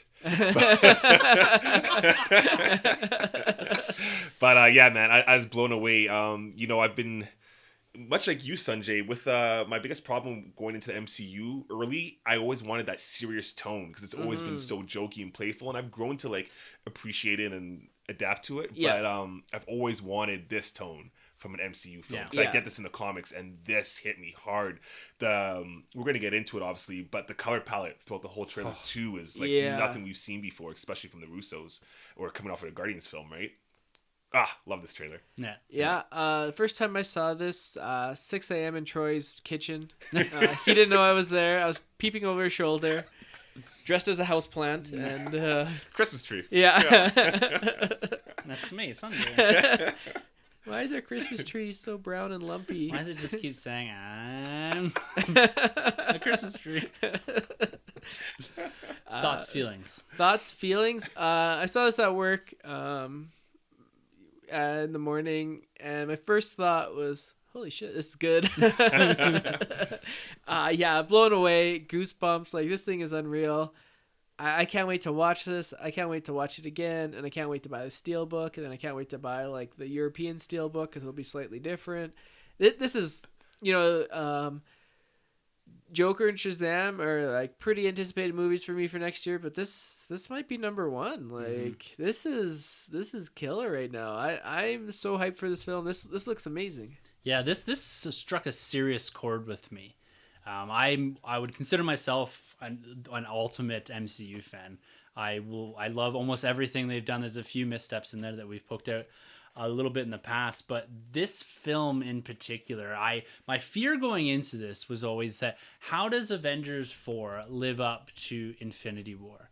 Infinity War was massive in scale. It killed it at the box office. It was widely praised as one of the, if not the best MCU film. How do you run up against that? Like, how do you put out a film that feels different enough, but also answers all the questions coming out of it, but gives you potentially a proper send-off of some of our favorite characters that we've been with for 10 years. This trailer did that. It got me like right in the gut, like so deep inside of me, especially the first part of it. It feels there's a lot of finality to it. Troy, your point about the color palette, it's brilliant. The music, though, guys, that is what really gets you going. Yeah. It walks you through this almost down to heartbeats, it feels like. And then you get that little stinger at the end. That's what we wanted. When I reviewed this with Mark, I called it a spark of hope. Yeah. Like, you need that little uptick. I'm so excited for this film because another thing that stuck out to me, this is a Captain America film. Yeah. Yeah. The last one was a Thor and Thanos film. This is a Captain America film. Yeah. So I'm immensely excited about this, and I'm right there with you, Sunjay. As this may be considered blasphemy in the SWC, but Avengers 4, and I think I'm going to sit pretty firmly on this, is my most anticipated film of 2019. I don't know. It's going to take an incredible Episode 9 trailer to knock me off of that. Yeah. And it can be done, but I don't think it's going to be done. I think most people are with you. Yeah, I think everyone's on the Avengers train from here on Oh in. yeah, like it'd be pretty hard to go against it. I mean, it'd be one thing if you didn't enjoy Infinity War, but Infinity War, to me, when we did the MCU retrospective, was my favorite MCU film of all time. So to follow that up with a sequel so quick, we don't have to wait 2-3 years for the next one. This is coming out the year after, and not even a full year. It's like 11 months or something. A year exactly, right? Yeah, like almost April. a year exactly. Yeah. So. Yeah, I mean, this is pretty cool, man. Like, you look at the time, normally like a quiet time of the year, we're getting Captain Marvel, we're getting Shazam, we're getting Avengers 4, like, we're getting a Hellboy movie again. Yeah. Like, all within the first, 3-4 months of the year. Yeah. Like, 2019, and, like, that doesn't even include, all the Disney stuff we're getting. 2019, we all thought, 2018, this is crazy, we're getting so much shit. 2019 is just no, man. We're going to be effing exhausted. Yeah. Between films and being new dads again. Oh, yeah. Just bring them to Tots and Strollers, or Stars and Strollers. Oh, man. Yeah, it's going to be something. So, and you know what, guys? It seems like we all really loved this trailer. So did the rest of the planet. Yeah. Yeah. It's officially the most watched trailer in the first 24 hours ever, with 289 million views. That's insane. Between all the various outlets and all that, within wherever it's 24 posted, hours? within 24 hours. Jeez. Half of them are you. Well, I mentioned that in the past. People were like, well, yeah. So I mentioned to a buddy this week. He's like, yeah, well, how many times do you watch it? Like 20 times. Yeah. Whatever. Yeah. But yeah, sure, that knocks it up. But a lot of people rewatched it, right? Yeah. You can rewatch any film trailer however many times you want. Exactly. Yeah. But, I watched Captain Marvel trailer like 4 times. Yeah. This Yeah. trailer, I'll be sitting in my office and I'll be like, do I want to feel a little depressed right now? Yeah, I'm going to watch the Avengers Endgame trailer. Well, it's great because the trailer starts off and Tony says it. He says, what's the line he says? Part of the journey is the end. Exactly. And Yeah. when you look at Tony, what is he wearing? He's wearing the exact same thing he wore in the cave in Iron Man, Yeah. right? It looks the exact same. Yeah. This Nice. is so cool. It's a full circle. Yeah. I feel like we're going to get some time travel coming in because if you look at the For title sure. card, it's like reverse, like as Yeah. if it's time folding on itself. So Oh. I'm so Yeah. hyped. It's also that poster disintegrated. it's that Infinity he wore. That poster, the Infinity War poster behind us, the teaser poster they released as well. Yeah. That's the same poster, but it's blown apart. Really? Same colors and all that. Okay. Yeah. And Grabs, I'm sure Grabs is hyped Oh, yeah. for this because I think his boy Scott Lang is going to play a huge role. Huge Yeah. role. Yeah. Huge And I role. love his reveal at the end there. I Yeah. think that's great. It's so cool. Like this trailer, it already did like the Winter Soldier effect for me for Mm-hmm. Ant-Man and the Wasp because now I'm like I love at least that last bit that Yeah. much more. That was one of my favorite parts in that movie. Actually, is him being trapped in the quantum Yeah. realm. Yeah. Oh yeah. The last So- 2 seconds. That was one of the best post-credit scenes MCU's ever Oh, done. it's so cool. And like the crowd, when I saw it, the whole crowd was like, "Whoa!" Like they were Yeah. tying it And the all the way dusting. back to Infinity Yeah. War, just Yeah. like that. Yeah. And it felt freaky when like the whole world was quiet. It felt like a Yeah. zombie movie or Yeah. something, Oh, right? it's crazy. And then they put the ant in, but Yeah, that was a bit much. yeah, I didn't care for that. Let, Yeah. us walk through this trailer a little bit sequentially here. Let's start with the Tony Stark monologue. It is beautifully underlaid by the music. That to me it sets it. Yeah. And you've got him talking to One Pepper Potts. He does make a drop remark about rescue. Do you guys think there's much to that? Well, I thought we got concept art of the. We did. There is a shot of rescue of Pepper Potts Yeah. in the comic book. She wears armor. She's called Rescue. But a lot of people were saying that he says rescue, therefore that means Pepper Potts is going to rescue him. Do you think that's going to happen or not? yes, Really? yes. I don't think so. I think that's just kind of queuing up that she might wear the armor. I don't think it'll be she's gonna come Yeah. and save him from So you space, think he so. like dies in space? No, Well- no, he'll definitely make his way. Let's get to this. I got something to drop on you here in a second. His overall monologue. Do you find it's more of a send off, or my biggest fear with this is that they've set this up to be such a moment and then they're gonna undercut it with something. Oh, for sure. For In the sure. film. I think they want you to think that Tony is Dying? dying. I honestly, and Chris Evans too. His tweet before was like everybody alluded that he's gonna die. I still think Tony's gonna die, and I think Chris Evans is gonna end up somewhere else. But we'll get into that. Okay. Yeah, we'll get Awesome. into that. Yeah. Interesting. And then there's one beautiful shot in there before we drop this on Sunjay.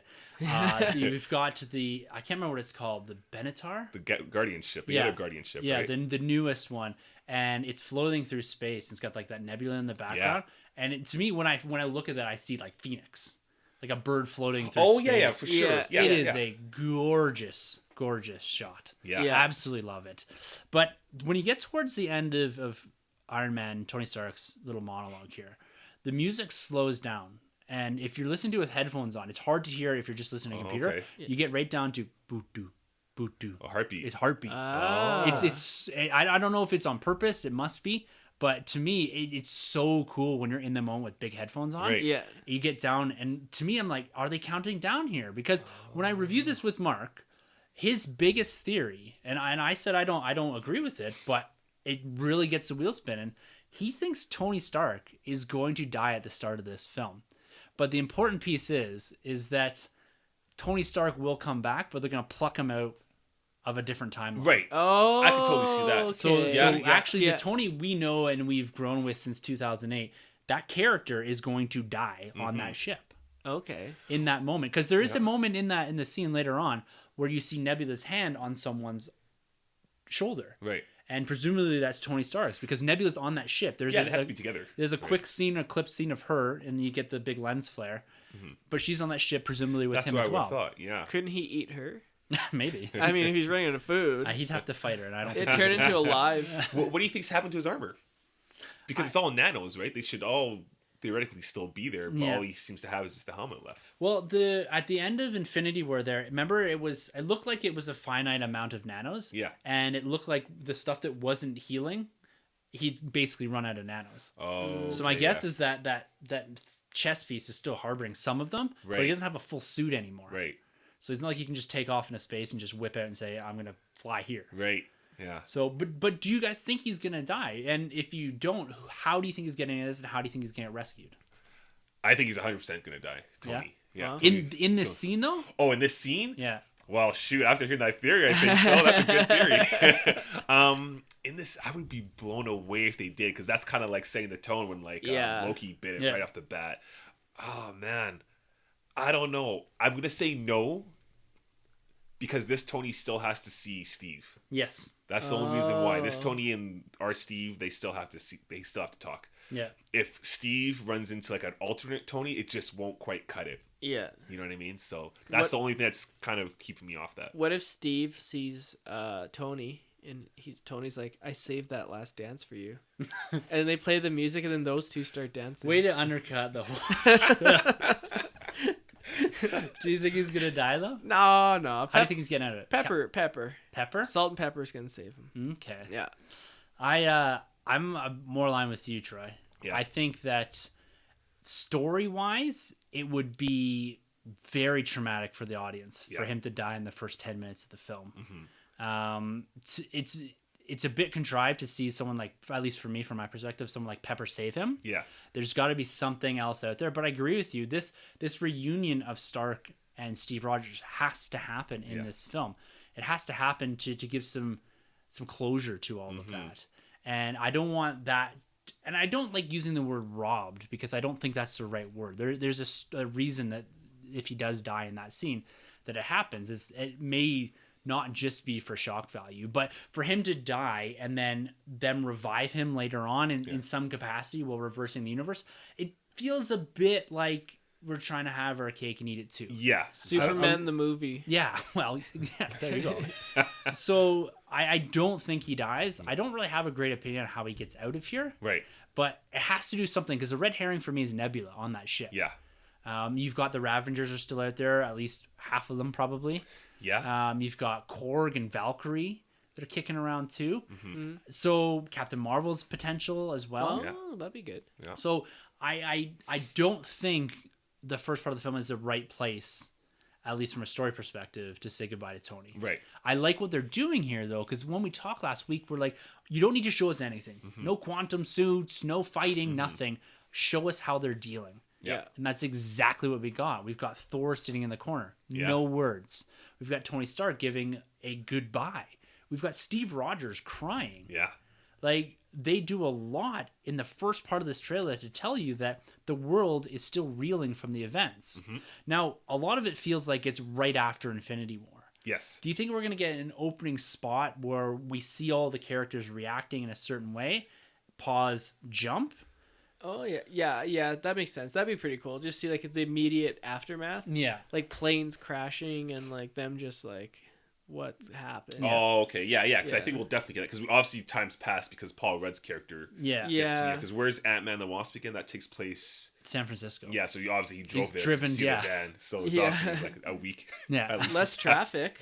Less Yeah. traffic. half the amount of time, Yeah. if you will. Yeah, you know, that'd be really cool because that's one of the things I liked with Ant-Man and the Wasp 2 is, like you kind of mentioned, seeing the state of the world, or at least that city, Yeah. you know, snapped. So it'd be really cool if you could see that right away on Earth, see those effects. Yeah. So, Now, Steve Rogers and Black Widow, yes. they're the two main focal points of this trailer when you get outside of Tony Stark here. Steve Rogers cries. We see him in the Winter Soldier suit. They're definitely preparing for something. Now, a question. When he's talking, this is more towards the end of the trailer, but when he's talking about if they don't accomplish this, then he doesn't know what he's going to do. Yeah. Do you think that's after Ant-Man arrives, or do you think that they attempt something before Scott Lang arrives and they fail miserably at doing that? I would go with that. Yeah. They failed before. And Scott Lang's like their new hope. Yeah, I basically. think it needs that. The film Yeah. needs... I know we just get off the back end of Infinity War, but I don't want to go straight into a solution. Yeah. They have to try something and fail. Yeah. And this may be where someone like Ronan, Hawkeye, Yeah. Yeah. Jeremy Renner's character, Yeah. factors into this. Yeah. Because that's a pretty cool reveal too. Oh, that's Oh, great. yeah. Everybody's been hoping to see that. I think he's going to play more of a pivotal role in this film because we haven't seen much of Hawkeye. We didn't even see him in the last film, right? Yeah. Do you think it's the snap that killed his family, or do you think it's something else? Because he's in Japan, it looks like. Yeah. And I couldn't remember if something happened in the comics that wiped out his family, why he turned Ronin. I can't remember. So His family was killed by gangsters or exactly. syndicate or So something that's why I was like wondering, because obviously you want to think it was the snap that did this. But if he was MIA already in Infinity War, maybe he's already become Ronin at that point. Yeah. Okay. So maybe he's been Ronin this whole time. I wonder, because there's definitely something that's happened to that character, and the family is the obvious catalyst For sure. for that. I think people have been calling it the snapping as well. Yeah. Is that enough to drive him to go to Japan to start killing Yakuza or something? That's a bit of an anomaly there. Yeah. Why is he out there doing that? There's rumors that maybe he was out chasing Skrulls. Scroll But hunting. why would he be on this one-man mission to take down crime syndicates while the world is reeling from the snapping? You know, why wouldn't he have retreated back to Black Widow, say, or Captain America, his friends, people that he knows, to maybe help him deal with some of this? It just feels like, because Ronan's very singular, right? Yeah. It's about siloing himself off and just accomplishing missions. So it's going to be interesting to see how they do that with Hawkeye, because there's a poster that was out there too. I don't remember who put it out there. Oh, that cool one that Boss Logic did? Boss Logic, yes. Yeah. It's like the yellow poster, and it's Jeremy Renner's Hawkeye reaching out. Yeah. And the kid fading, being Yeah. snapped. Oh, Yeah. yeah. I love that one. It's good. super yeah. There's touching like 3 too. different columns of explanation of like what's Yeah. going on. Yeah. Yeah. And then we also looked at this beautiful Logan version of the trailer. It was done by Mr. Krebs. I don't know. I'm really bad at sounding a last name. But there's a Logan style for the Avengers trailer, and it alludes to the same thing, right? Yeah. It clips in very quickly individuals and what they've lost. Yeah. And so there's some assumption, at least from a wide fan base, that it's the family, but there's a missing piece there. For sure. And you look at Black Widow, the way she reacts to him, she's in complete shock Right. at seeing him like this. Why do you think she has the and it's a dumb question, but why does she still have the blonde hair? Because they're not hiding anymore, right? Like Steve got rid of the beard. It's just a new look. She just likes the blonde. Yeah, RIP, I mean, yeah. you gotta like change it up. You know, you're on a losing streak. You know, like you gotta shave sometimes. But the red was or- working for her. Clearly, they're doing a lot better with But the hair. I think there is Maybe her hairdresser got snapped, and she only Maybe. trusts her one hairdresser. just that one person. I think there is concept of her with red hair again Cool. at some point, which might point towards there's a time jump in here as well. Right. It could be like a red herring, if you will, like with the Thanos glove. Literal. Where they were missing stones. Maybe she does get the red Maybe. hair back. Maybe. Maybe it's integral to how they pass the Thanos test. I was thinking with Hawkeye, maybe he holds the Avengers responsible for what happened, and that's why he doesn't go back to them. Ooh. He's like, maybe. it's your guys' fault. You know, I entrusted, I left. I expected you guys to take care of this. You guys couldn't even handle your own stuff. Your guys' fault. I'm not going to go back to you guys. Oh shoot. I'll do it myself. Lone Like that. soldier. Yeah. Yeah. Yeah. Maybe he like recruits some other people too. Maybe he like recruits Abomination, and he's just like, we're going to do this our own selves. Maybe he's Probably not Abomination, but someone without Shuri. Right? I mean, Oh, I know the yeah. video shows that she's missing. Yes. yeah. But I mean, it shows Paul Rudd's missing too, and we obviously know he's not. Right? We never did see her disappear No. Right. or fade. In There's the last there's film. something more to that as well. Yeah. Because this is one of my running theories about Shuri is that she's gonna be the one responsible to get Vision back. I Yes. think we talked about this before. Ghost There's Vision. there's Ghost Vision. Yeah, there's a drop line in there about her with some AI. I can't remember. I think it's in Infinity War, but it's just like a really quick. I've been working on this AI. Yeah. There is. There's yeah. no reason for that line other than they're gonna jam it into Vision at some point. Right. Yeah. Right, and then whatever's left in Vision plus this new AI Right. gets you White Ghost Vision. Yes. And that's how that character comes back into the mix in Avengers Endgame. Yes. So yeah, Shuri, she's the anomaly because we were talking before the podcast actually that she took up the mantle of Black Panther at one point in the comic books and Yeah. more recently. Yeah. And so there's a potential for us to have a Black Panther in this film, and it's Shuri, Letitia Wright's character, Right. which would be really cool. Cool. Yeah. One Black Panther's gone, but here's another one. Yeah. That's right. I think that would be awesome. What about your boy? He's back in your favorite costume, Winter Soldier costume. That's the costume right Man, there. I need a legend. Yeah. I need that, man. Yeah. The only thing that would make it better is he had the beard back. But yeah, I like that he's back in that Winter Soldier costume. Now, speculation on that. People are saying he had to go back to the Winter Soldier timeline as they're jumping around here. People are saying it's a bit more reflective of like who he is now, with the dark blue, not the bright colors and all that. Right. What do you guys think on that? Is it just something very simple, like stealth suit is the best thing, this is a mission we're going on, or is there a Yeah. bigger meaning? I think it's like that. It's just stealth suit because I think they did show concept of him with like the chainmail Yeah. from the comics. Like I'm sure we're gonna get that costume because much like we need Avengers Assemble, I need Steve Yes. with the chainmail going on. Right, that's classic. So I don't think he'll be in that costume very long. The Winter Soldier one. I think it's a cool callback. Obviously, Yeah. it's a big fan favorite. A lot of people Yes. love that suit. Yes. Yeah. Now, what about the missing characters like War Machine, Rocket Raccoon is the one we don't see. Only a quick glimpse of Banner, no Hulk. Yeah. What are you guys taking away from that? Rocket was an obvious omission for me, and maybe that's because the tone of the trailer didn't really need any more than Scott Lang coming in at the end here. Right. But Steve and Black Widow seem to be siloed off a little bit. I don't know what's happened to the others. Like, and a lot of this trailer seems like it's got to be the first 10 minutes of the film is For where sure. they've pulled from. Yeah. I'm thinking Rocket must be somewhere with. I know we've seen Thor already, but Rocket would probably be Yeah. closest with Thor. They had really good moments too. Right. Infinity War. Who's the other one? War Machine?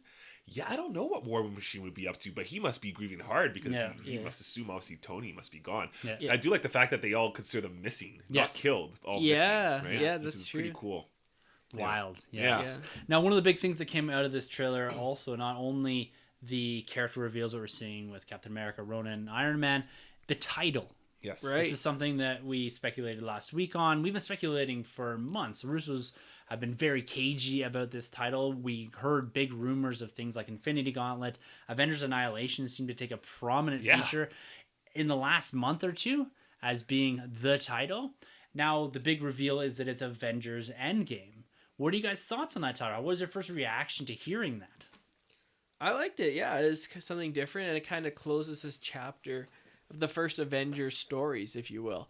And then now going forward, we'll have the new Avengers team, like with Black Panther, with Captain Marvel, all the other people that are rejoining. So I like it. It's a nice chapter. It closes. It'll be the 22nd film. Yeah. So maybe they should have called it Avengers 22. I don't know. Forever 21. I don't know. You know what?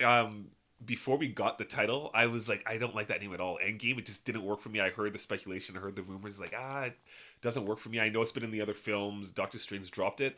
But when I watched that trailer at 6 a.m. and I saw the title revealed with the logo and everything, I was like, yeah, I buy it. Yeah. I'm not jumping up and down over the title, but I do like it a lot more than I thought I would. So I'm totally down with it for sure now. Yeah. My only thing is you guys might be able to help me out here, but have we ever had a saga in Avengers called Endgame? In the comics? Yeah, I don't think we ever have, right? No. Because all the other movies have followed, the Age of Ultron and Infinity War, obviously. So I would have thought we would have followed that suit, right? With Winter Soldier, Civil War. Exactly, right? Yeah. Yeah, Homecoming. Yeah. So, yeah. For me, I still don't love it. Yeah. I like it. I don't love it. Yeah. To me, there's two elements to it. It's not as epic sounding as Infinity War. Yeah. I remember when that was revealed, I was like, oh my God, I know what this means. Yes. Yeah. This, it's like you said, Troy, it's going away from something that we're familiar with from the comic books. Like this is an original title. Yeah. To some degree. And it's part of it is it feels like it's very much on the nose as well. That's kind of the second part to this is that Doctor Strange explicitly said this. Yeah. It's been said in the past, right? Tony says this is the Ultron, Endgame. I think, right? Yeah, in Yeah, Ultron. oh, yeah, So this yeah. is the Endgame when they're trying to fix everything, right? To not be Avengers anymore. Yeah. So from that standpoint, I get the title, but I don't know what there's nothing I didn't want Annihilation. Right. Because it doesn't have any meaning for the Avengers. No. It's something that I'll get used to and I'll like. Yeah. I just don't love. It's just, to me, it's just missing. You look at this trailer and it's so big but small, personal but epic. The title just doesn't reflect that the same way I wanted to. Yeah, I totally get that. That's probably my only little quarrel with what's going on with this trailer. Because do you find yourself, maybe it's just me, sometimes saying that trailer to Infinity War 2 was great. Yeah. I want to say Infinity War 2 or Infinity Gauntlet. I don't want to say Endgame, but I'll come around to it, saying it. But definitely, and I think it's the Russo brothers really saying when they took the 1 and 2 away is that they're two different stories. Yeah. And I get that from this trailer, right? Infinity War was about Thanos. Yeah. How much Thanos do you think we're going to get in here? Because we get one quick view of him sauntering through the field, and we get the armor. Yes. Which is right out of issue number 6 of Infinity Gauntlet, right? So good. And it speaks to this idea, at least in the comic, about this being the shell of what was formerly Thanos. Right, because he considers himself not a villain anymore. At Yeah. least in the comics, right? Yes, exactly. And so him hanging that up has significance. But I don't think he's going to be in this film until towards the end, maybe. When they actually go to get the gauntlet back, presumably, or some form of it. Yeah, I definitely see his role watered down a lot more. I mean, Infinity War will definitely be his film. Yeah. And like you mentioned, this one I would say would be more Cap's, obviously. Yeah, and the reason I say it's Cap's is he gets a lot of focus in this trailer. Iron Man does as well. But the writers, Christopher Marcus and Stephen McFeely, they've been with Cap since day one. They've written every story, with the exception of Avengers, that Cap's been in. Yeah. They took him from First Avengers. They evolved the character incredibly in Winter Soldier, and then carried him right through till now. This is the time to put a bookend on that character. Yeah. I said it in Civil War that he was going to die, and I probably said it for Infinity War, but this character, I don't know. You said you had something. Yeah. Let's hear it. Captain America. What are your thoughts? Yeah. So what I think is Iron Man bites it, and I know I said that in the last one, Infinity War. I think Iron Man bites it, but I think what they're going to do, because I mentioned time travel, and I'm pretty sure we all agree, at least think there's going to be some kind of time travel. I think when it's all said and done, they're going to drop Cap back in his timeline and leave him there. We see him with like the Peggy thing, like looking at. And I think he'll be left alone there. He's going to stay there, and he's just going to like they're drop him like say post World War II and just let him live his life. Or even I'd say that post World War II. So he's not fighting anymore. Like he's not fighting anymore, but he'll still be Captain America. So like when history goes back to like 2018, 2019, we'll be like, oh yeah, Captain America fought way back then, but he never came out of the ice. He was never thawed out. And if you ever want to go back, you could always. Avenger could always go back and be like, Cap, we need you. And be like, what are you doing? And we're pulling you back into the future. If you ever want to bring back Chris Evans. Yeah. If you want to have real fun with it too, like, I don't know if we're going to get there yet because of the X-Men stuff, but if you had like a post-credit scene where you just see like someone's arm go on Cap back in World War II and he's like, let's go get him, bub. And it's like Wolverine. You know what I mean? Like, that'd be like really cool. If you introduce, because Wolverine's been around that time, right? Right, yeah. World War II days. Is it that... See, this is a hard thing with time travel. Yeah. Right? I really like that idea, but if you pluck him out of the future and drop him back in the past, right? How does that change the MCU? Like, how does that change? How does that help them? How does that change how the world develops with the presence of Captain America up through like with the Shield and all that? Like, does Shield take a different form? Does it not become the spy organization? Do we stop the rise of Hydra? And so that changes everything, right? That's right. The presence of Captain America. The only way you could do it, and this goes against kind of the idea of non-linear time travel, but you pluck him out and he just lives a quiet life. Right. Right? And then he dies. You pluck him out and just put him... You put him back with Peggy and they live on a farm for the rest of their lives. And that's it. Yeah. And that's how Captain America... Like, he just dies and is buried in some memorial site right. He lives a normal life. Yeah. Yeah. But that's hard because... I don't know, because that means that time does this, and then you pluck him out and you drop him back in. So there's two Steve Rogers. Yeah, there's two. Yeah, I see what you mean. So time travel is a complete cluster F. But yeah, I see what you mean. I like the idea. Yeah. But it doesn't make sense because then when you go into the future, it's like, I see what you're saying. I say it's a cool concept to drop Captain America off somewhere and not have him die, but not have him be a factor in a story anymore. Well, unless if you did that, if you took Captain America, so you do your war, right? You have Captain America that we have right now. We go to the battle, we beat the bad guy, and then you dropped him back into his past, right? Mm-hmm. Then everything would just be different. So you could still save the day, but then going forward now, the MCU is completely different. Yeah, so it wipes the timeline. It wipes the timeline. So it works, but now it's going forward, going back from 1942 and up, things are going to be different. Yeah. Like mutants could have now popped up. Like the butterfly. Right. So things could be a little different now. The way to get around that is like to Back to the Future, right? Yeah. Is that you can have two of the same people present, but you can't touch anything. Right. Like because it's exactly that, the butterfly effect, right? Yeah. Captain America going back and say fighting in the Korean War, fighting against the Russians in some way, stopping the rise of Hydra, that changes the MCU. Exactly. And there's something to be said about keeping the MCU timeline intact. Right. You don't want to go and disintegrate all that, but I kind of like where you're going with that. Yeah. Interesting. Cool. Interesting. Yeah. So like this trailer caps off, right? I see what you did. With an appearance and a spark of hope with Scott Lang. Yeah. That's right. He's got his van. He really uplifts this trailer, and the music changes with it, right? Yeah. You get that little Avengers theme in the background. Scott Lang is brilliant in this scene, like absolutely brilliant. Paul Rudd nails this. The reaction of Black Widow, of Steve Rogers, awesome. What did you guys think about how this trailer ended? I loved it, and I needed it because, man, I was feeling pretty down the whole time, and then he popped up, and yeah, it's like you mentioned that spark of hope. I love how real he comes off too. Yeah. Like he doesn't just come Yeah. like heroic, like, hey, I'm here to Yeah. speak to Captain America, like he did kind of in Civil War. You know, he's like, I know you remember me. I turned really, really big. Or, Yeah. You know. Yeah. Yeah, Scott Lang, Ant-Man. I know you know Ant-Man. Yeah. I just love how real he came off. Yeah. He's so good, Paul Rudd. So yeah, good. yeah, no, it was great. Yeah, as you said, you needed something to uplift, otherwise it'd be another downer. So I liked it. I thought it was funny. Yeah.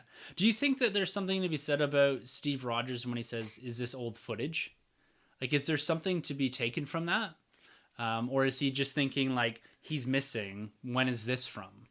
Yeah, that's what I would have assumed. Yeah. I think he would have just thought that he would have, because he's clarified as missing, I guess. Yeah. Yeah. So, because that quantum realm is going to play a big factor in somehow, I don't know, Yeah, fixing because this whole universe. maybe he's thinking, is this old footage? Because if it's not, he's gone missing. So then how did he come back from being missing? Yeah. Right. Maybe he's thinking he has the key. I don't know. Yeah. How does he get out of the quantum realm? Anthony. Anthony. Anthony. Yeah. I'm going to go with Grabs. Maybe Ben Foster. Yeah. Maybe is it Bill Foster? Bill Foster. Ben Foster's the actor Yeah. who did this last time. Bill Foster, I think, the original Giant Man, right? Yeah. Goliath. Sorry, Goliath. I think he would have something to do with this. Yeah, that'd be Because cool. we didn't see him get dusted, obviously, right? No. Yeah. So, Yeah. That'd be nice. What about Captain Marvel? Because that was to me, the trailer doesn't need it. yeah. But when we talked about Captain Marvel and this Avengers trailer coming out in the same week, it was like there has to be a connection here. There has to be this Captain Marvel appearance. I'm glad they saved it. Like, Well, I heard people were saying maybe she's in the van, which Yeah. is kind of funny. But yeah, I don't know. It's hard to imagine how that all works out with wherever she is with the pager, and then she meets up with Scott Lang. Like, it's hard to put together right now with the footage that we've seen. the only way that is that if she yanked him out of the quantum realm because she was in there. Oh, That's the only way you can pair those two up. Okay. And I'm not really there with that. Right. Captain Yeah. Marvel needs. See, that's where I think Tony's story fits in. Right. Is that he somehow brings her, or she saves him in some capacity. That works. Because you can't just have Captain Marvel just show up and be like, "Hey, Captain America, what's going on?" Yeah. There has to be. It's the same way that characters were brought into Civil War, and the same way characters were divided for a particular reason in Infinity War. Yeah. Right. You pair up characters, so there has to be a way to introduce Captain Marvel that doesn't seem overly abrupt. Yeah. Because in the absence of Nick Fury, there's no common person here. There's no icebreaker. Right. If you have her saving Tony Stark in some capacity, he could walk back and be like, "So here's the thing. I found this woman. It turns out she's like an ultimate badass and knows Nick Fury." Right. Yeah. Exactly. Yeah. So to me, there's a little bit of connection there. Tony Stark might be able to understand her a bit more, Right. just from the perspective of quantum or whatever her energy is and all that. Maybe Doctor Strange saw that in the whole vision. Oh, Like, yeah. it's Tony that's maybe. going to meet with Yeah, Captain Marvel. well, because that's the thing, and that was a bit of my Oh. rebuttal with Mark, was that Doctor Strange specifically saw Tony Stark needing to be off of Titan in some capacity. Now, he may have misread that it was a Tony Stark that needed to be present, but for some reason, Tony Stark needed to come off of Titan. Right. Mark's saying it's a Tony Stark needed to be present, but if that was the case, I feel like maybe Doctor Strange would have saw that, and it would have been like, I don't need to sacrifice if I can maybe get off with the stone or whatever. Exactly. There's something very particular about the Endgame Yes. that has Tony Stark. Maybe he is the gateway to introduce Captain Marvel to all this. Potentially, I don't know. But overall, guys, last final thoughts on Avengers Endgame, this first teaser trailer. Mind blown. I love it. I know it didn't really tell us a whole lot, but that's what I needed. I think this is one of the best teasers you could have possibly given us. I mentioned before, the color palette is fabulous. You mentioned the score. The score is great. We're very big on scores over here. And yeah, the score for that trailer was just awesome, delivered in so many ways. They showed us all the characters that we needed to see.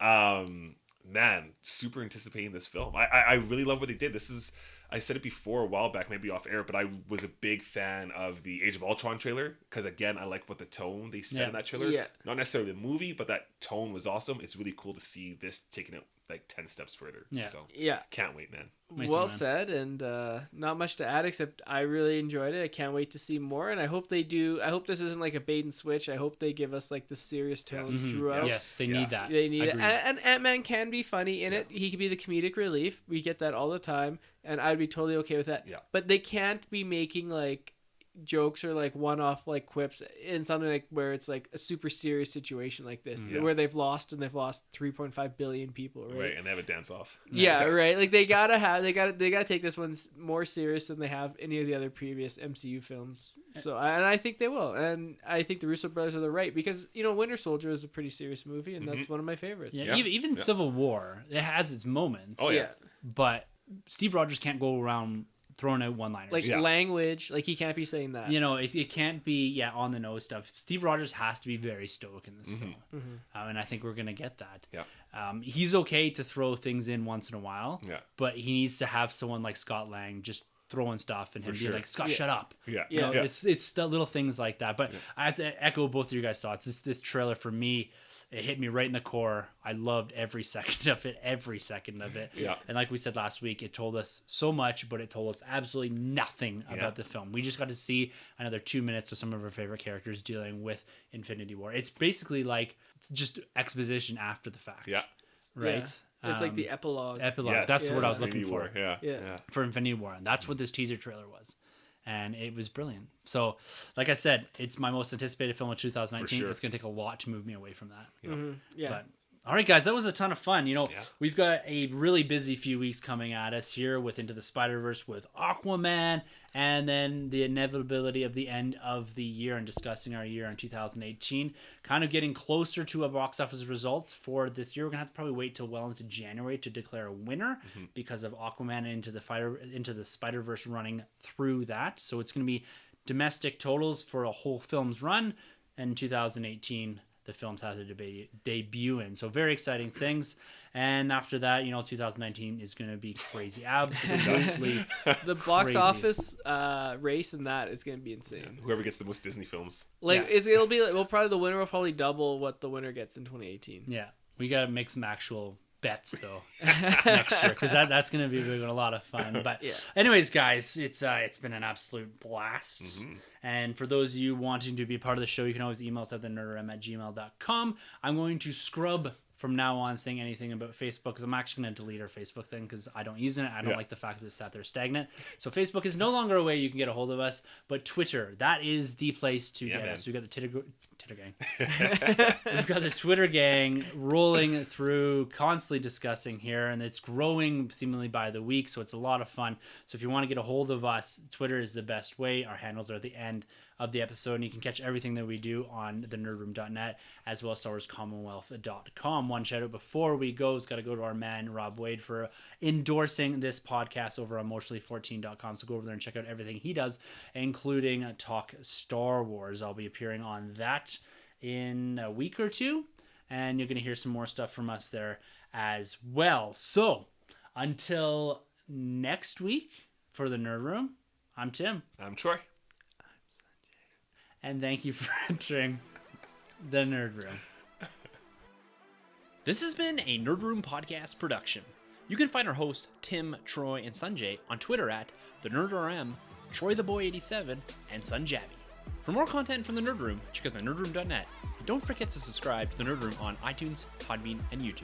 Be sure to head over to StarWarsCommonwealth.com to find more podcasts in the Star Wars Commonwealth Podcast Network, including Talk Star Wars, Tumbling Saber, Generation X-Wing, Rogue Squadron Podcast, Skyrim's Podcast, and San Diego Sabers. Follow the Star Wars Commonwealth on Twitter at SW Commonwealth and take your first steps into a larger world.